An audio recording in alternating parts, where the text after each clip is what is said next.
Oi, gente. Voltamos aqui, tá? Essa questão 2. A questão 2 lá diz o seguinte. Um edifício tem 15 metros de altura, com uma escada colocada a 9 metros de sua base e ligada ao topo do edifício. Qual o comprimento dessa escada, tá bom, gente? A gente teria que imaginar um prédio, um edifício de 15 metros, tá bom? Após a gente conseguir desenhar, fazer toda a parte gráfica, né, da questão, que seria expor as informações para a gente chega à conclusão que se trata de um triângulo retângulo, né? Porque aqui a gente tem o edifício, né, que seria um dos catetos, observe bem, a distância da base da escada para o prédio que ele dá, que é 9 metros, perdão, equivale ao outro cateto. E o que a gente quer achar, que é a distância ou o tamanho da escada, equivale à hipotenusa. Veja que ele está oposto ao ângulo reto aqui. Então, ó, é um problema de quê? Um problema de teorema de Pitágoras, né? Vou até voltar aqui para o triângulo que a gente fez anteriormente. O teorema de Pitágoras é esse primeiro aqui, ó, que diz que a soma dos quadrados dos catetos é igual ao quadrado da hipotenusa, tá?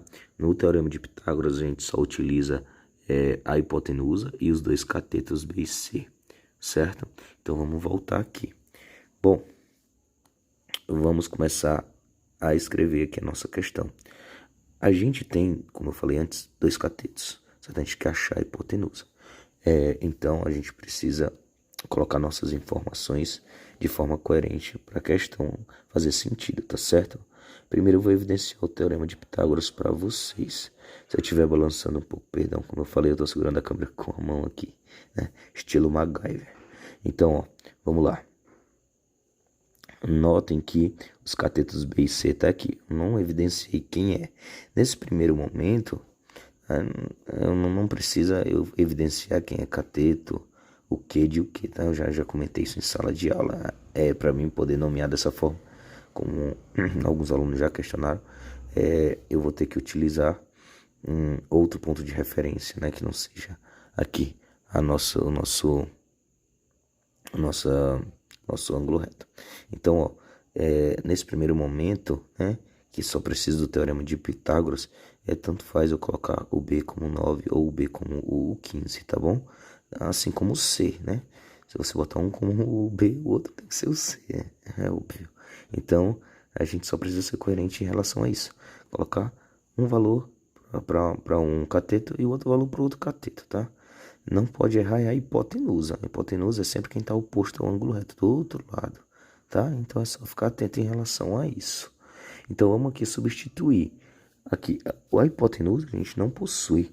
Então eu posso deixar o A ao quadrado é igual a B. Eu vou evidenciar aqui o B como 15, tá certo? 15 ao quadrado mais 9 ao quadrado, tá certo?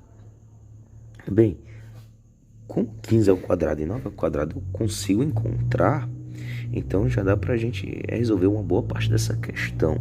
Aqui eu repito o A ao quadrado, que é a hipotenusa ao quadrado, tá certo?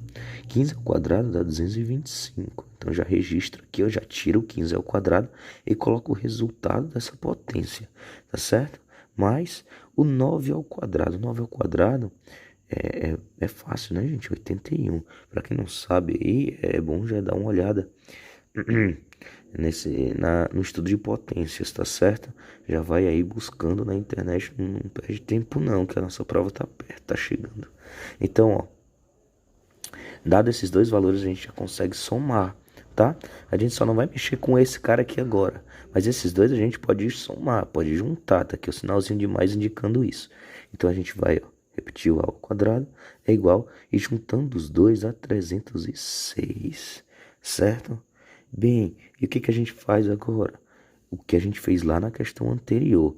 Tá aqui ao quadrado, eu tenho direito a passar isso para o outro lado em forma de raiz, certo? Então, A, que é a nossa hipotenusa, vai ser igual a raiz de 306. Bem, a simplificação da raiz é para outro momento. Então, na prova, eu não coloquei essa raiz simplificada, essa raiz lá, no decimal ou valor aproximado e etc. Eu coloquei aqui em forma de raiz mesmo, para já ajudar vocês. Então, você chegando até aqui, você já vai ter um item lá coerente à resposta. Então, você entendendo a questão até esse passo, já é o suficiente para você tirar uma nota bacana na prova e conseguir aí o seu 10 para já ajudar na construção da sua nota daqui para o final do ano, certo? Para garantir o terceirão aí na vida. Tentei explicar de forma mais coerente possível, dentro das minhas limitações atuais.